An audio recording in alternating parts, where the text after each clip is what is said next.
Halo pemirsa, apa kabar? Saya Disa Nugraha bersama Anda kembali dalam Headline. Hitung-hitungan untuk subsidi BBM saat ini masih menjadi sorotan dan masyarakat pun juga masih menunggu apakah pemerintah memang akan menaikkan harga BBM bersubsidi jenis Pertalite dan solar. Meskipun sudah disebutkan oleh beberapa pihak bahwa pemerintah akan segera mengumumkan kenaikan harga BBM, namun hingga saat ini kita masih menunggu. Mengingat Presiden Joko Widodo juga mengatakan bahwa hitung-hitungannya harus cermat dan jelas begitu ya, meskipun Menteri Keuangan Sri Mulyani juga sudah mengatakan bahwa subsidi BBM saat ini sudah cukup besar dan bahkan disebutkan 80% subsidi BBM ini digunakan oleh masyarakat yang tergolong mampu. Inilah yang akhirnya menjadi sorotan. Masyarakat pun juga masih ada yang melihat bahwa ya ini perlu, mengingat harga minyak dunia dikabarkan memang naik tidak sesuai dengan pagu anggaran di awal. Tapi ada yang melihat juga bahwa ini sebenarnya harus ada cara lain yang lebih efisien untuk tidak membuat kenaikan harga BBM ini menyengsarakan masyarakat yang bahkan tidak menggunakan BBM bersubsidi pada kesehariannya, terutama masyarakat miskin yang tidak memiliki kendaraan. Ini akan kami bahas dalam Headline hari ini pemirsa selama kurang lebih 1 jam ke depan. Tentu saja saya tidak sendiri. Secara daring saya sudah terhubung dengan narasumber hari ini. Saya sapa terlebih dahulu ada Bapak Haryono, pakar ekonomi dari Universitas Bhayangkara Surabaya. Pak Haryono, apa kabar hari ini? Kabar baik Pak Dista Nugraha. Terima Salam kasih. kenal Pak Dista. Salam kenal Pak Haryono. Terima kasih bersama Headline hari ini dan saya berjumpa kembali dengan Pak Surokim Abdussalam, pakar komunikasi politik Universitas Trunojoyo Madura. Pak Surokim, apa kabar hari ini?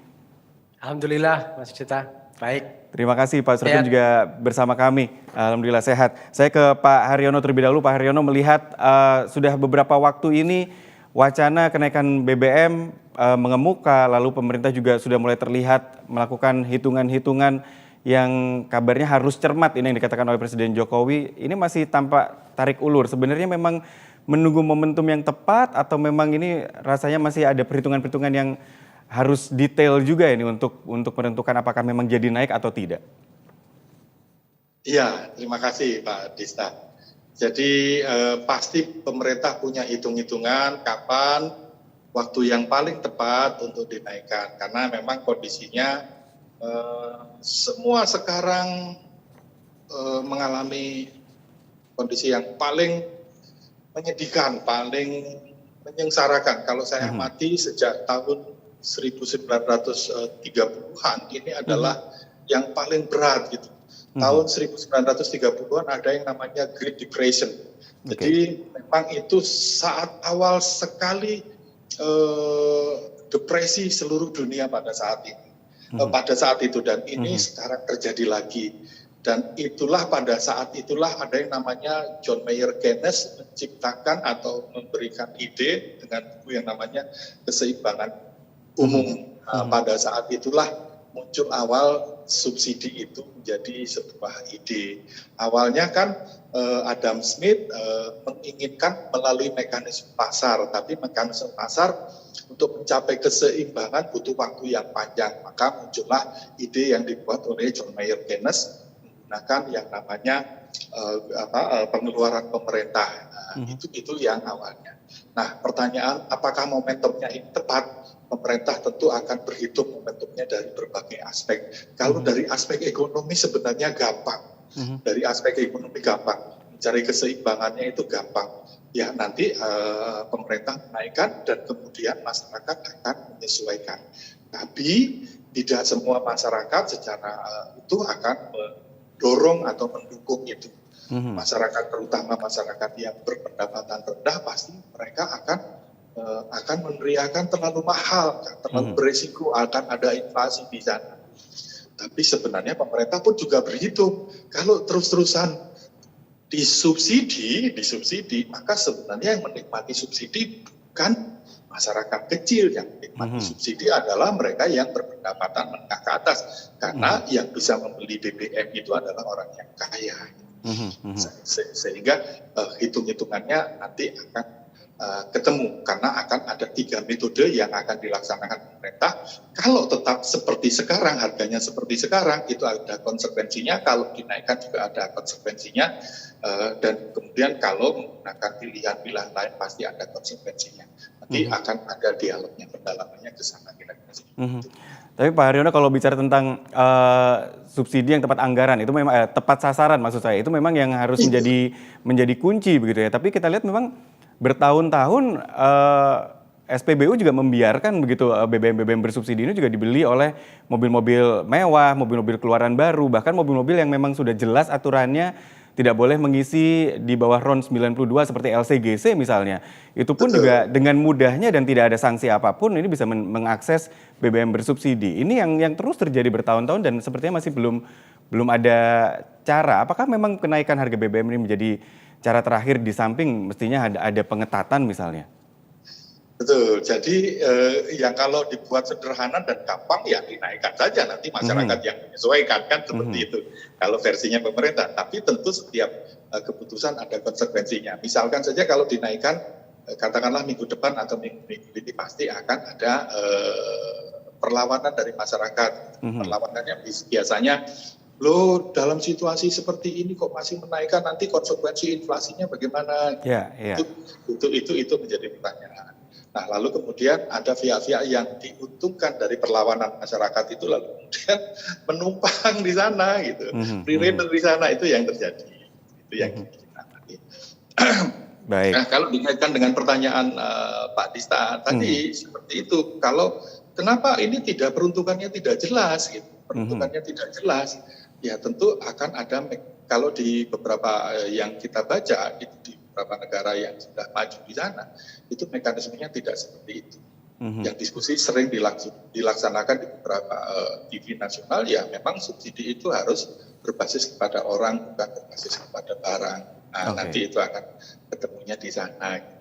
Subsidi berbasis pada orang begitu ya. Ini yang harusnya menjadi konsekuensi dari setiap keputusan. Subsidi yang lain kepada orang ini yang harusnya lebih diperhatikan dan tepat sasaran. Saya ke Pak Surokim terlebih dahulu. Pak Surokim, memang terjadi pertentangan di sini maksud saya, pro dan kontra. Ada yang mengatakan ya iya memang harga minyak dunia naik, subsidi terlalu besar, sementara di sisi lain merasa bahwa pemerintah seolah-olah menggaung-gaungkan beban yang begitu berat dari APBN, padahal kemarin-kemarin mengatakan APBN kita surplus begitu ya, ekonomi kita membaik dan sebagainya dibandingkan negara-negara G20 sekalipun misalnya narasi-narasi ini keluar gitu sebelumnya, tapi sekarang yang digaungkan seolah APBN ini berat sekali. Anda melihat kondisi ini seperti apa Pak Surokim? Ya itulah butuh sebenarnya komunikasi publik yang mumpuni ya dari pemerintah. Karena kondisi makro, baik mikro itu kan harus dijelaskan secara utuh kepada publik supaya kemudian publik bisa paham. Seberapapun kondisi beratnya APBN negara, kalau komunikasi yang disampaikan oleh pemerintah itu tepat, bisa dipahami oleh masyarakat, masyarakat tidak akan melakukan penolakan.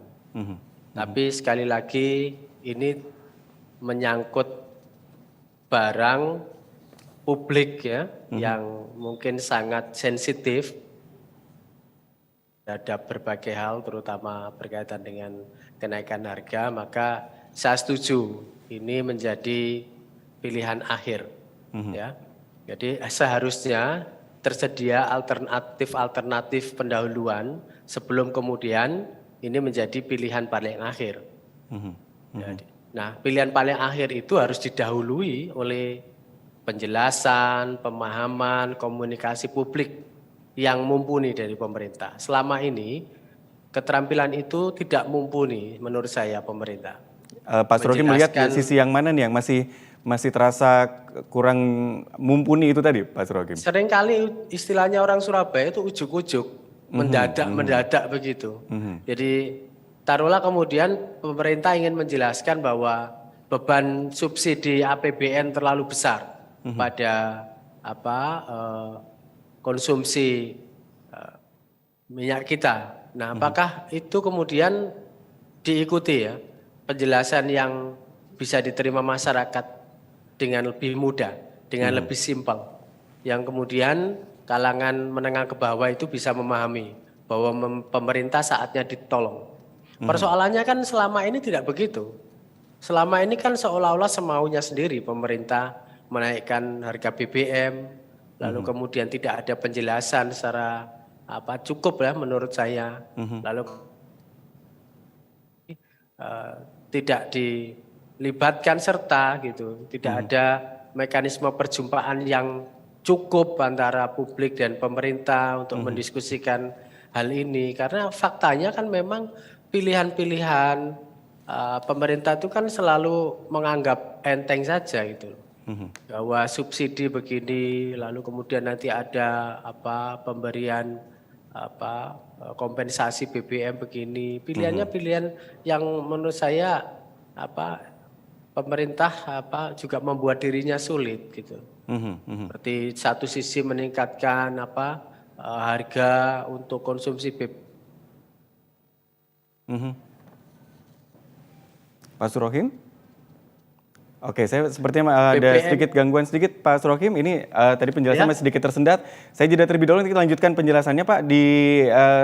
Sampai di titik tadi pemerintah masih belum terlihat kesulitan juga begitu ya. Ini justru akan membebankan kesulitan ini pada masyarakat. Nanti kita lanjutkan lagi Pak Surohim. Kita harus jeda terlebih dahulu. Kami akan kembali pemirsa untuk Anda dalam Headline.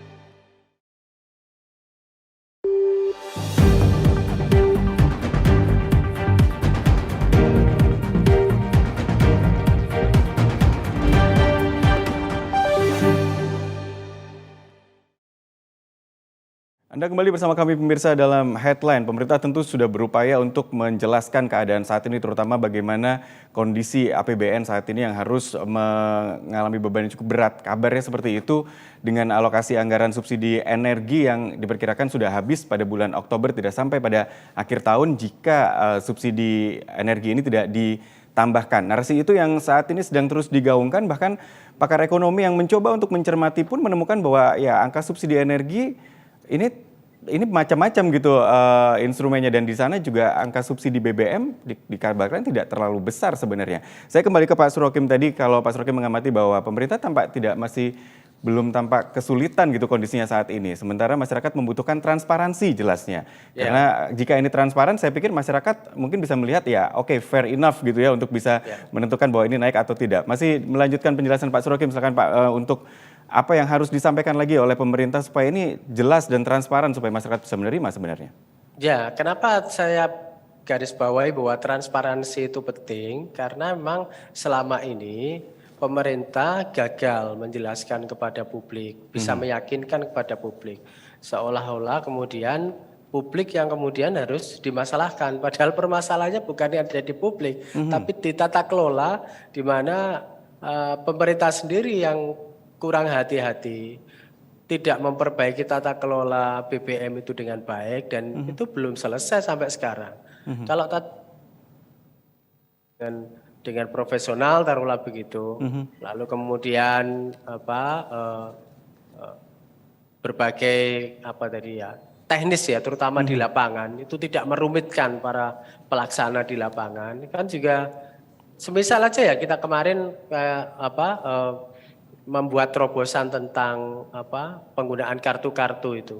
Itu bagi petugas SPBU menyulitkan betul itu, karena memang dibutuhkan waktu. Nah, sekali lagi ya, menurut saya pemerintah harus belajar dari hal-hal seperti ini, bahwa betul negeri ini sangat kompleks, sangat beragam, golongan menengah ke atas dan menengah ke bawah juga disparitasnya cukup tinggi, maka fungsi kehati-hatian itu yang saya tekankan, sehingga kemudian nanti muncul kebersamaan gitu, karena kalau tidak ada komunikasi yang intens antara pemerintah dan publiknya, maka saling suudon itu muncul gitu ya. Karena ngapain aja pemerintah ini bertindak seperti ini, padahal mekanisme yang ini masih bisa dilakukan, ini masih dilakukan, tidak ketemu-ketemu. Dan saya sebutkan tadi bahwa penjelasan komunikasi publiknya ini yang perlu diintenskan, sehingga publik mendapatkan pencerahan, mendapatkan pemahaman, karena sebenarnya masyarakat kita itu tidak sulit kok. Kalau kemudian ada komunikasi yang intens, ya istilahnya itu jangan mendadak Oke. sehingga kemudian masyarakat itu tidak dijadikan sebagai objek saja. Saya pikir intinya ada di situ. Baik, Pak Suragim. Saya ke Pak Haryono nih kali ini. Kalau kondisinya seperti itu, pemerintah mengatakan bahwa beban subsidi 502 triliun ini tidak cukup dan harus menambah 198 triliun kembali. Ini menunggu apakah DPR akan menambah atau tidak. Tapi sepertinya DPR juga memberikan lampu hijau untuk kenaikan harga BBM. Ini apakah memang angka subsidi energi ini memang sudah cukup membebani APBN dan ini membuat APBN jadi nggak sehat begitu Pak Haryono? Betul. APBN menjadi tidak sehat gara-gara hanya ingin menahan inflasi, lalu kemudian harus dikorbankan sampai 700 triliun. Dan ini kalau harga BBM dinaikkan, itu ada persepsi di masyarakat inflasinya akan naik. Ya. Untuk meredam inflasi naik, maka harus dikorbankan sekitar 700 triliun. Supaya dipandang dunia, inflasi Indonesia terkendali 4%. Sementara di negara-negara yang lain sudah di atas 9%. Nah, itu dari perspektif inflasi. Tapi juga dari perspektif sosial, itu tidak ada salahnya sih kalau dengan 700 triliun itu. Sebab masyarakat teredukasi secara keseluruhan. Kalau misalkan harga BBM dinaikkan, pasti akan ada demo besar-besaran. Momentumnya tidak ada. Makanya kalau dihitung dari 700 triliun dengan keadaan sosial, itu juga bisa diperdebatkan. Nah, tapi sebenarnya dari perdebatan-perdebatan yang lain, saat ini memang masyarakat kena dampak yang begitu besar. Selain harga minyak dunia yang meningkat, selain juga disrupsi dari teknologi, banyak juga dikaitkan dengan faktor pandemi itu. Sehingga memang masyarakat saat ini babak belur betul dikaitkan dengan akibat kejadian-kejadian itu. Lebih parah dari 1934. Maka pemerintah saya pikir saat ini pemerintah punya kewajiban untuk memberikan baik subsidi kompensasi untuk pantalan ekonomi yang lainnya dibandingkan dengan kerusuhan yang ada nantinya. Jadi pemerintah memang berhitungnya sangat komprehensif. Tapi kalau dari aspek ekonomi sebenarnya sangat mudah dinaikkan, lalu ada bantalan, ada yang namanya bansos, BLT apa segala macam, itu nanti akan terlindungi dari bantalan-bantalan. Tapi pemerintah pasti juga punya hitungan yang lain dari sosial, dari aspek-aspek yang lain. Pak Haryono, kalau bicara tentang ini kan angka subsidi energi begitu ya, dan ini juga memang sudah sempat mengalami perubahan dari awal tahun yang hanya 100 sekian triliun sampai sekarang sudah 500 triliun pun itu juga tidak cukup. Sementara subsidi energi ini kan macam-macam gitu Pak, dari mulai listrik, gas gitu dan BBM. Masyarakat banyak yang melihat bahwa kenapa kok ini BBM begitu yang difokuskan dan angka subsidi untuk BBM sendiri juga tidak pernah di breakdown gitu oleh pemerintah dalam rangka ini akan menaikkan BBM justru, tapi yang disebut yang 502 triliun begitu.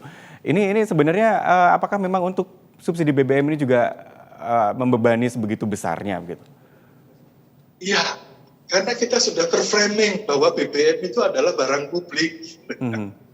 Iya, kita sudah terframing BBM itu barang publik. Sebenarnya barang itu kalau menurut teori ini sebenarnya adalah barang privat. Bisa menjadi barang publik ketika ada kejadian-kejadian yang sangat luar biasa dan itu pemerintah masuk menjadikan campur tangan pemerintah. Tapi itu pun juga tidak lama gitu. Cuma karena kita sudah keasikan menerima subsidi terutama BBM itu sebagai sebuah keharusan pemerintah manapun. Akhirnya yang terjadi kalau subsidi dicabut, ada kejahatan sosial. Itu yang terjadi. Siapapun presidennya yang karena memang sudah tersandra dengan yang namanya barang publik ini. Tapi ya kalau kita ngomong solar saja, solar itu kan ada dua harga, satu solar industri yang sesuai dengan mekanisme pasar, satu yang bersubsidi. Nah, kalau yang namanya bersubsidi, gapnya dengan barang pasar itu pun juga akan menjadi masalah di Kalimantan. Malaysia pun juga merasakan hal itu loh. Ketika pemerintah Malaysia mensubsidi, lalu kemudian pasar gelapnya akan di Indonesia. Gitu.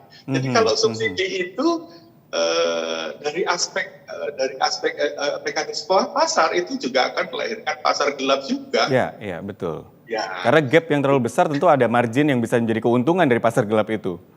betul, betul, betul.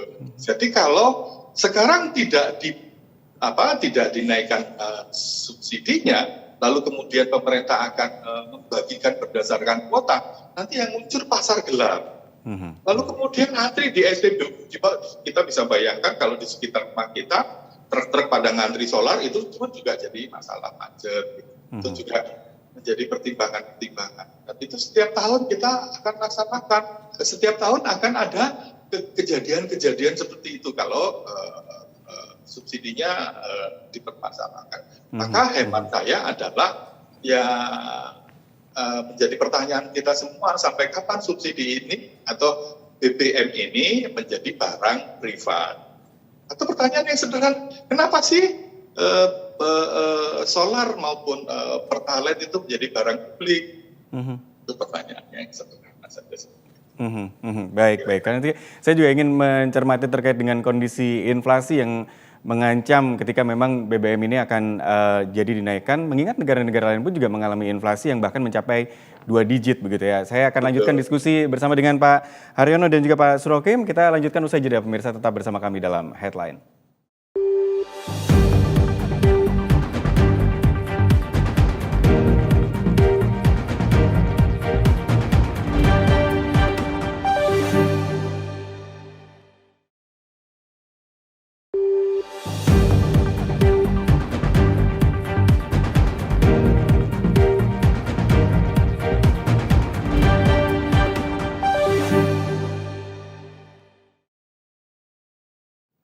Anda kembali bersama kami dalam Headline, pemirsa masih membahas tentang rencana kenaikan harga BBM. Saya masih bersama dengan Pak Haryono, pakar ekonomi Universitas Bhayangkara Surabaya, dan juga Pak Surokim Abdussalam, pakar komunikasi politik Universitas Trunojoyo Madura. Saya ke Pak Surokim kembali. Pak Surokim, kalau melihat kondisi saat ini juga, ini bahkan ada angka-angka dari kemungkinan atau estimasi kenaikan dari Pertalite dan solar yang sudah mulai muncul begitu ya. Dikatakan bahwa Pertalite ini bisa 10.000, solar bisa 7.500 atau 8.000. Apakah ini sebenarnya juga termasuk yang sengaja dihembuskan begitu, mengingat ya masyarakat juga nggak bisa berspekulasi sebenarnya.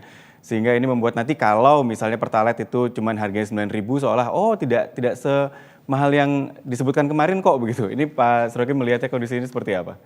Ya, hitung-hitungan angka-angka itu ya harus diperjelas sesuai konteksnya. Kenapa saya bilang konteks itu penting? Katanya kita kemarin 17-an bangkit lebih cepat, menjadi lebih kuat, kan? Jadi berangkat dari situ aja sebenarnya sudah kelihatan. Sepertinya pemerintah harus empati terhadap kondisi publik yang sedang bangkit dari masa pandemi. Jadi hitung-hitungan itu selain rasional juga kontekstualitasnya penting. Makanya tadi saya katakan kenapa penjelasan kepada publik itu harus komprehensif, lengkap, karena ada beban konteks tadi itu, di mana pemerintah tidak boleh semena-mena, bahwa angka-angka itu penting sebagai hitung-hitungan matematika politik, ya saya setuju. Tapi hal-hal yang fundamental lagi seperti chaos, fear, ketakutan, itu sekarang menjadi indikator-indikator tambahan di dalam melihat stabilitas ekonomi yang juga penting untuk diperhatikan. Mungkin orang sosial ya fokus di hal seperti ini, tapi itu sebenarnya menurut saya komplement. Ya pelengkap. Jadi pemerintah tidak boleh sekali lagi berkutat pada hitung-hitungan angka-angka seperti itu tanpa kemudian dia mempertimbangkan konteksnya. Konteks yang paling dominan kita rasakan saat ini itu adalah kita sedang bangkit dari masa pandemi. Pemerintah butuh empati tadi ya yang lebih tinggi. Tidak hanya sekedar soal bantalan-bantalan ekonomi sebagaimana tadi dijelaskan Pak Haryono, tapi juga Handar Beni tadi ya, kebersamaan itu menurut saya penting. Kenapa kebersamaan itu penting? Karena untuk masyarakat untuk memberikan pemahaman bahwa masyarakat kita bisa memahami apa maksudnya pemerintah, itu dibutuhkan komunikasi, sekali lagi komunikasi publik yang cukup ya, yang proporsional. Jadi sekali lagi saya mengharapkan tidak hanya berhenti di penjelasan soal angka-angka itu, tapi juga ini saya pikir masih belum tepat momentum ini karena ya tadi tuh saya merasa bahwa kita masih butuh waktu agar kemudian tata kelola BBM kita itu jauh lebih profesional. Karena kalau kita mau jujur, coba dilihat aja ketidaktepatan sasaran itu kan bukan salah publik, itu kan salah tata kelola dari pengelola dalam hal ini ya pemerintah, Pertamina dan lain-lain gitu. Nah, mboknya itu dulu yang diberikan perhatian, baru kemudian nanti ya itu ya saya katakan bahwa itu harusnya menjadi pilihan paling akhir. Jadi Pak Surokim mengangkat bahwa sebenarnya pemerintah juga butuh empati publik begitu ya, tapi ketika wacana BBM ini sudah digaungkan sekitar 10 atau bahkan hampir 2 minggu ini, narasi-narasi yang keluar selain juga tadi dikatakan bahwa subsidi energi sudah membebani hingga 502 triliun dan butuh tambahan. Lalu Ibu Menteri Keuangan mengatakan bahwa 80% BBM bersubsidi ini juga dinikmati oleh masyarakat mampu gitu. Simpel saja ya, orang selama ini masih memandang Pertamina ya, BUMN kita yang menangani persoalan BBM minyak dan gas ini kan masih belum positif ya, saya katakan. Jadi orang masih belum bisa husnudon, masih suudon bahwa Pertamina belum profesional betul untuk urusan ini sehingga yang teknis-teknis tadi itu masih masalah apakah salah sasaran, tidak tepat pendistribusian dan lain-lain. Itu publik mengharapkan diperbaiki terlebih dahulu, ya mekanismenya, tata kelolanya gitu. Jangan kemudian di internal pelaksana itu bermasalah, beban kesalahannya diberikan kepada publik. Nah ini yang saya maksud. Tidak ada kegotong royongan, tidak ada kebersamaan. Masalah di pengelola dibebankan kepada publik.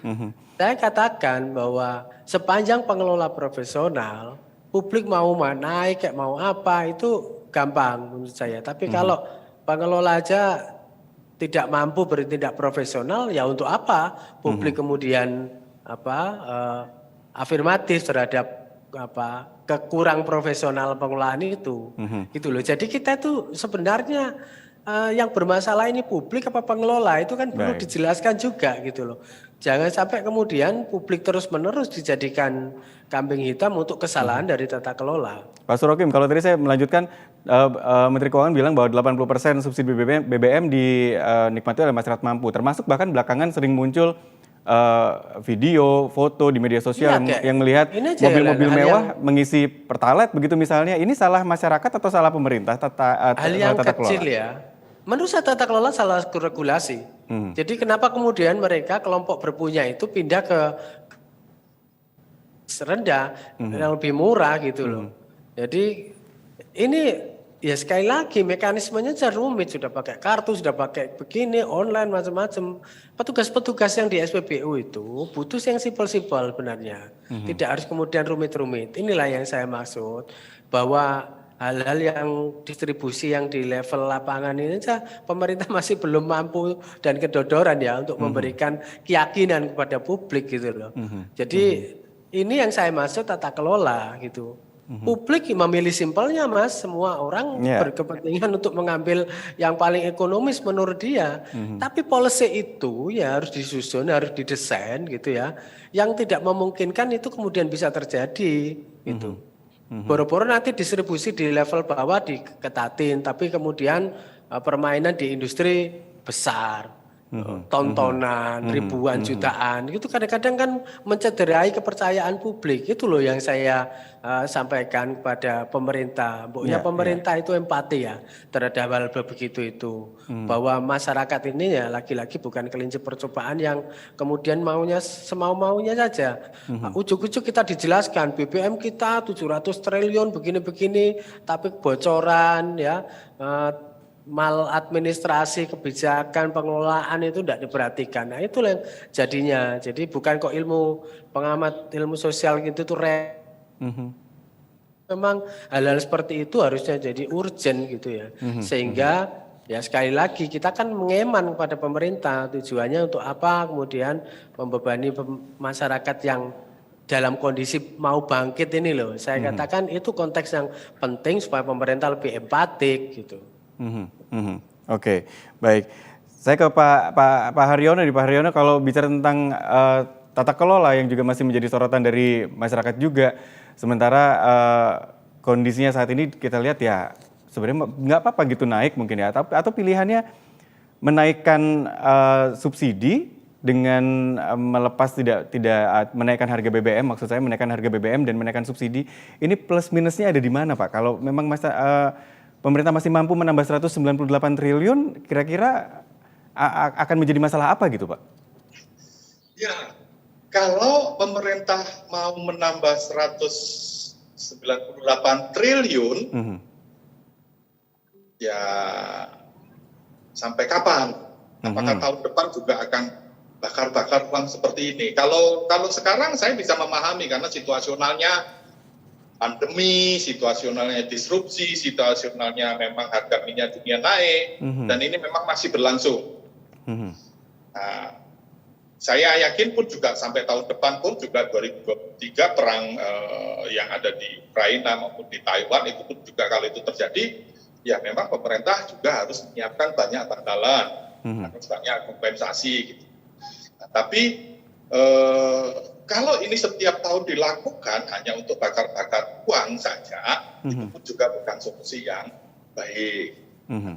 Dari 700 triliun itu, kalau misalkan saja itu dialokasikan untuk penguatan di bidang yang lain, misalkan saja teknologi untuk bahan bakar bukan fosil, gitu, itu pun juga menjadi pilihan.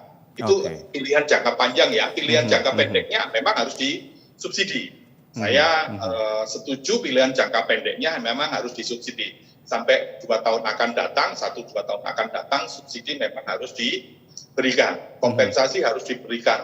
Bantalan-bantalan harus diberikan. Karena eksternal ekonomi maupun internal ekonomi kita mengalami hal seperti itu. Hanya memang subsidi ini angkanya harus disesuaikan dan membuat jadi alokasi ini tidak terlalu besar dan bisa dialokasikan untuk yang lain, begitu Pak Haryono? Sepertinya seperti itu. Sepertinya seperti itu. Harus pemerintah juga, masyarakat pun juga harus bisa menerima panas bumi, matahari itu juga pilihan-pilihan yang baik. Grafin atau yang lain-lain itu juga menjadi pilihan baik. Kebayang nggak 700 triliun itu dikasihkan kepada dosen, kemudian meneliti dikaitkan dengan teknologi yang tidak berbasis fosil, saya pikir juga bisa pilihan yang sangat luar biasa sekali. Indonesia bisa, karena memang Indonesia harus mandiri pangan, harus mandiri energi. Baik Pak Haryono, kita nanti lanjutkan lagi Pak terkait dengan konversi energi ini juga sebenarnya juga sudah mulai tampak dilakukan oleh pemerintah, salah satunya dengan mensubsidi mobil listrik misalnya. Saya harus jeda terlebih dahulu, kita lanjutkan di segmen berikutnya pemirsa. Headline akan segera kembali untuk Anda.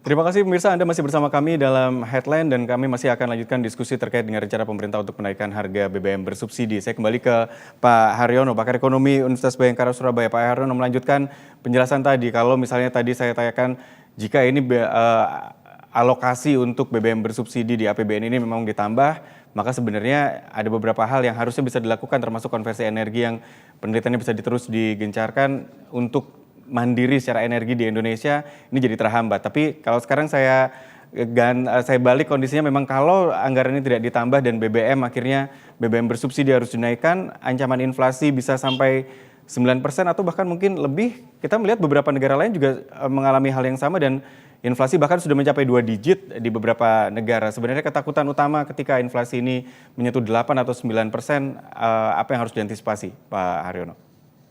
Baik, kalau inflasinya 9% atau 8%, itu kekhawatiran tidak terkendali. Jadi masyarakat panik. Itu yang menyebabkan kekhawatiran pemerintah.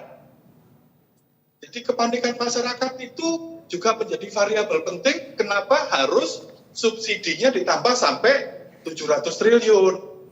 Kalau masyarakat panik, itu kita ingat peristiwa 1998, inflasinya mendekati sampai 90%. Gitu. Itu pun juga biayanya mahal, tahun segitu aja 350 triliun. Harus menjadi bantalan atau menyiapkan bantalan supaya Indonesia tidak gagal menjadi negara gagal seperti Venezuela. Penguatan kelihatannya memang sekarang mahal 700 triliun, tapi sesungguhnya itu bisa menjadi pengamat kegagalan sebuah negara. Nah, apakah di dalam 700 triliun itu nanti akan ada orang yang nakal gitu?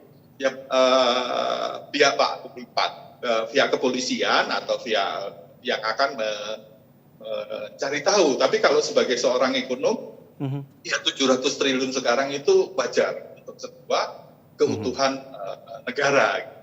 Sebab nanti kalau tidak ditambah, lalu kemudian pilihannya adalah menaikkan harga jual BBM, lalu kemudian ada inflasi. Ketika inflasi belajar dari negara lain itu 9, bahkan sampai di atas 10 atau 2 digit. Nah, itu kalau dibiarkan akan mengakibatkan kepanikan masyarakat, lalu kemudian membeli yang tidak terkendali, dan kemudian apa yang terjadi di SPBU antrian, maka masyarakat semakin panik. Dan kalau masyarakat panik itu memang sudah tidak bisa dikendalikan lagi secara ekonomi, apalagi kalau 700 triliun pun juga tidak bisa menjadi taruhan atau jaminan masyarakat akan berhenti untuk demo. Jadi kayaknya pemerintah sekarang itu berhitung.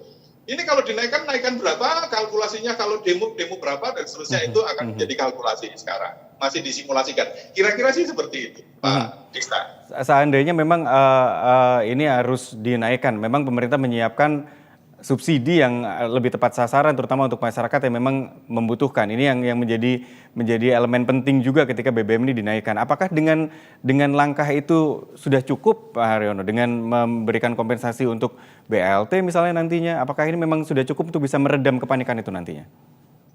Ya, saat ini memang BLT menjadi bantalan.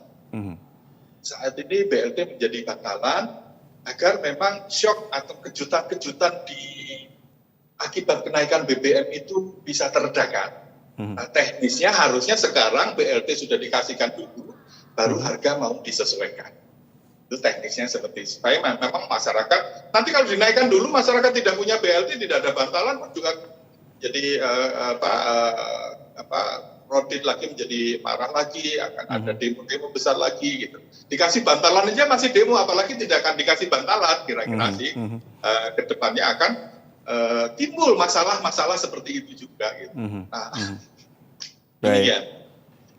Saya ke Pak Surokim. Pak Surokim, apakah dengan langkah itu sudah cukup bisa meredam kepanikan seperti yang dikhawatirkan oleh Pak Haryono tadi dengan menyiapkan subsidi untuk masyarakat yang lebih membutuhkan dengan bantuan tunai misalnya? Apakah ini memang penyeimbangnya hanya akan ada itu begitu, Pak Surokim? Pak Surokim? Ya, saya masih silakan. Halo? Ya, silakan Pak Surokim. Saya masih meyakini bahwa harusnya itu menjadi istilahnya teman-teman hukum pidana itu ultimum remedium ya.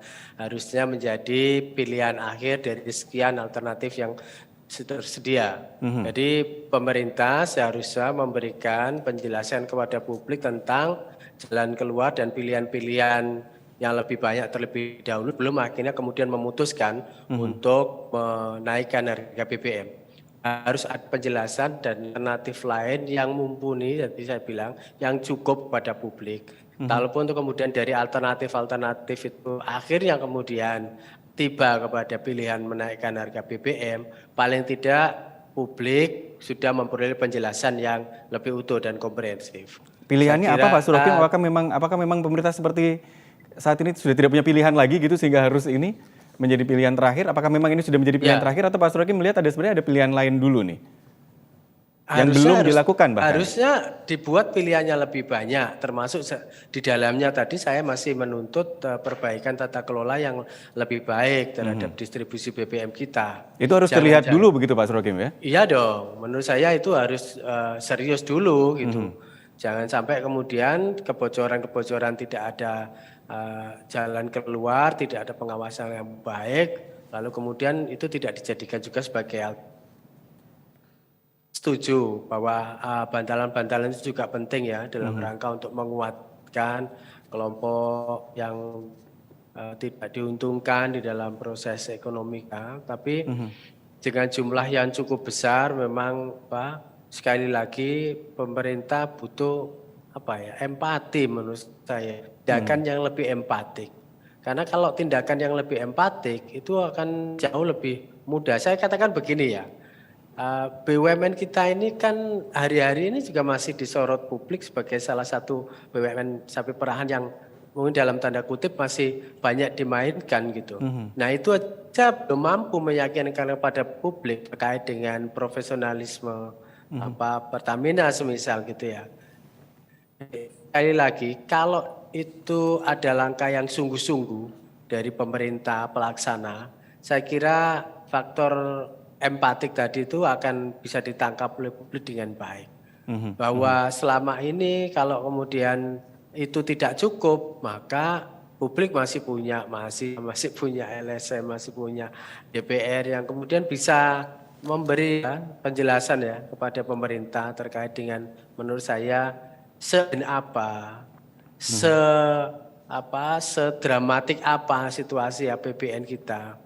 Jadi itu harus didialogkan, dikomunikasikan kepada publik sehingga nanti kemudian tiba dari pilihan itu chaos ataupun tadi kekagetan yang kemudian membuat antras kepada pemerintah itu tidak terjadi. Saya kira kita punya pengalaman dari waktu ke waktu terkait dengan itu, yang pada intinya saya berharap harus ada banyak skema alternatif lain dan kenaikan itu dari pilihan akhir menjadi ultimum remedium gitu dalam istilah pidana. Yang disebutkan oleh Pak Surokim yang utama tentunya adalah tata kelola gitu. Nanti saya juga ingin singgung bagian-bagian lain termasuk efisiensi anggaran yang juga disorot masyarakat terkait IKN misalnya, kereta cepat misalnya. Ini juga menjadi isu yang ada di masyarakat seolah yang itu tetap jalan terus, sementara yang ini juga justru anggarannya dihentikan tambahannya. Nanti kita coba bahas di segmen terakhir pemirsa dalam Headline. Kami akan jeda terlebih dahulu, kami akan segera kembali untuk Anda.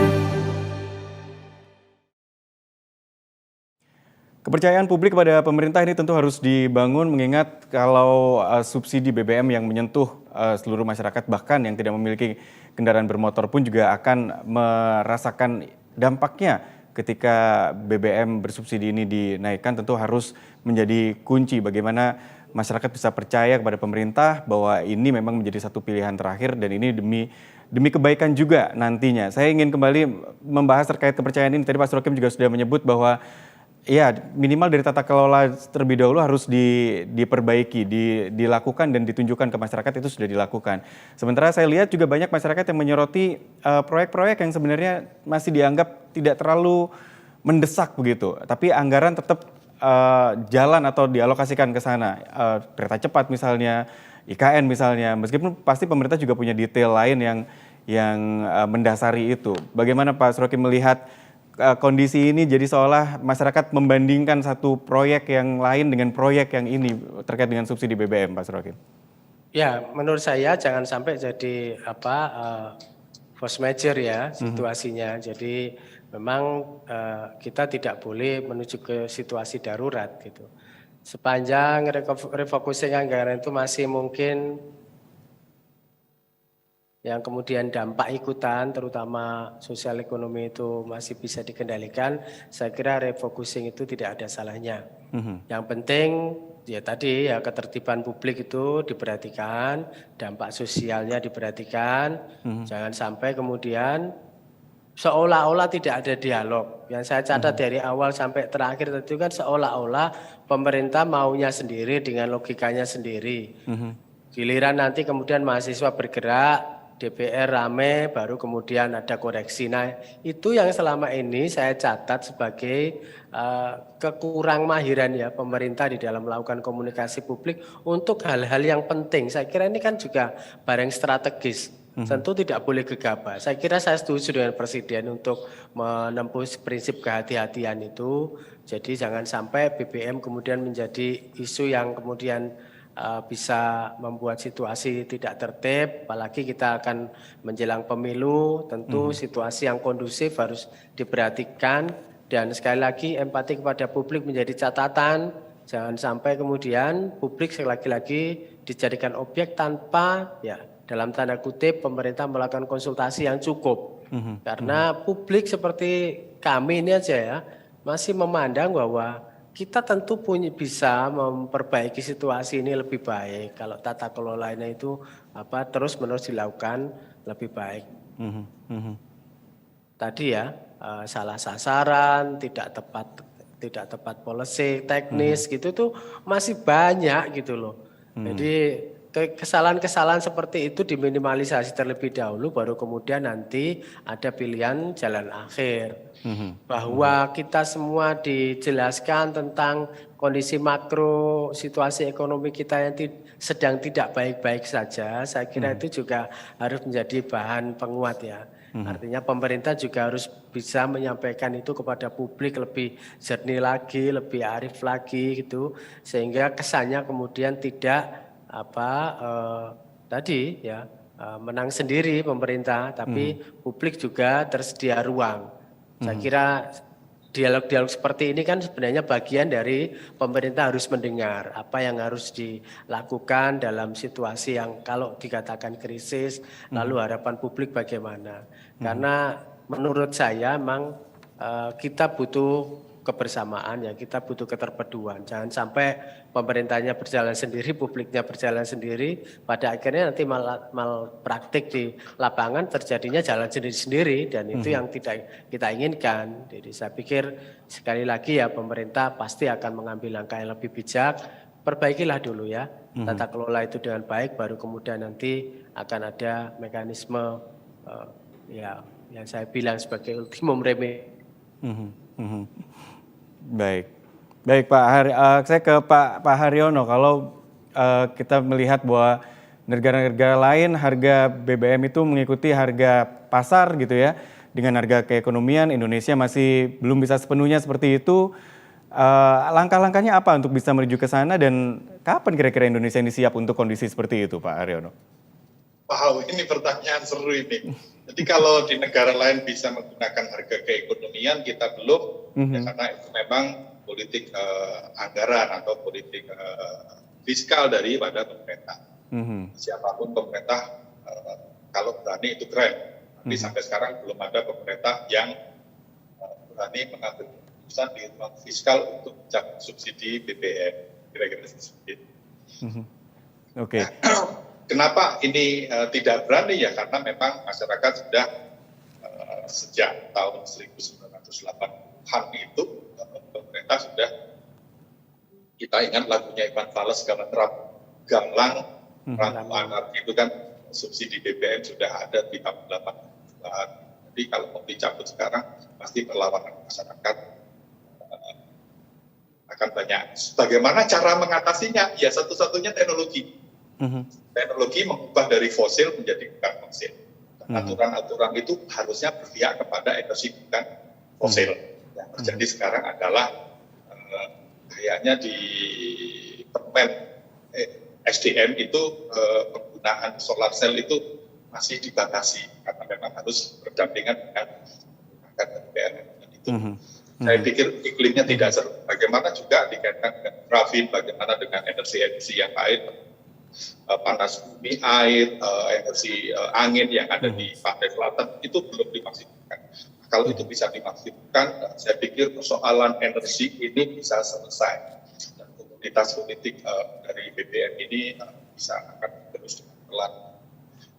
Balik lagi kepada persoalan, karena memang ini adalah persoalan, apakah BBM dinaikkan? Pertanyaannya kan seperti itu. Nah, kalau tidak dinaikkan berdasarkan kuota, nanti akan ada pasar gelap, gitu kan? Bagaimana kalau BBM itu kemudian disubsidi oleh pemerintah? Pertanyaannya adalah berapa kekuatan dari ruang fiskal untuk subsidi. Nanti akan ketemu moderatnya berapa. Jadi kalau dinaikkan berapa, lalu pemerintah siapkan ruang fiskal seberapa. Nanti akan, ya kata Pak Rohim tadi, dikomunikasikan kepada masyarakat, ketemunya di moderatnya berapa. Sebab nanti kalau mau menang-menangan sendiri, ya nanti tidak juga akan jalan. Empati pada pemerintah, kata Pak Rohim. Dari pemerintah, juga dari bersama masyarakat juga. Kira-kira seperti itu. Dan ritual-ritual kemarahan masyarakat terhadap kenaikan BBM itu pun juga masih akan terus berlanjut sampai ke depannya, karena memang ini belum ada solusinya dari aspek teknologinya. Harapan saya adalah apa yang dikatakan oleh Pak Rohim itu tata kelola, itu masuknya teknologi di sana. Harapan saya dirubahnya dari berbasis fosil berbasis kepada non fosil, itu juga teknologi. Sepanjang kita tidak menggunakan aspek teknologi, ya nanti kita akan ritual kemarahan ini terus akan berlanjut, dan sepanjang memang lebih dari 25 tahun, bahkan nanti juga berapa tahun akan datang, sampai kepada kita sadar semuanya bahwa ternyata bakar-bakar uang itu adalah problem kalau coba dialokasikan. Pak Rohim meneliti dikaitkan dengan persepsi masyarakat agar masyarakat bisa memahami kesulitan masyarakat pemerintah, atau dari aspek teknologinya juga dikasih riset. Sekarang risetnya itu makin tahun makin muncul, kan jadi problem semuanya gitu. Jadi hulunya tidak selesai, hilirnya juga tidak selesai. Kira-kira seperti itu. Moga-moga ritual kemarahan masyarakat dikaitkan dengan BBM ini segera berakhir dan ada solusinya. Demikian, Pak. Baik. Terima kasih Pak Haryono, waktu saya juga sudah, ya silakan Mas Rohim. Saya pikir roadmap tentang kedaulatan energi sebagaimana dikatakan Pak Haryono penting ya Mas, untuk diberi catatan ya.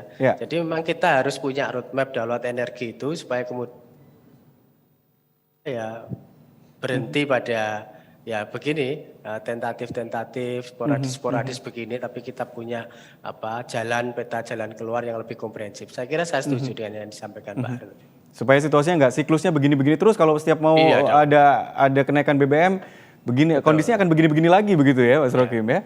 Baik, waktu saya sudah habis. Terima kasih untuk ulasan yang begitu mendalam Pak Surokim Abdul Salam, pakar komunikasi politik Universitas Trunojoyo Madura, dan juga Pak Haryono. Terima kasih untuk ulasannya, pakar ekonomi Universitas Bhayangkara Surabaya. Kita jumpa lagi lain waktu. Sehat selalu Bapak-bapak.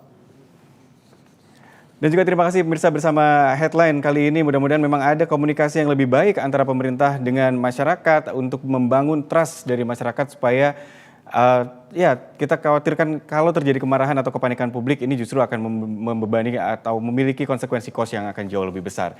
Kita sambil tunggu apa yang dilakukan oleh pemerintah dan apakah memang keputusannya yang menjadi keputusan yang terbaik bagi masyarakat.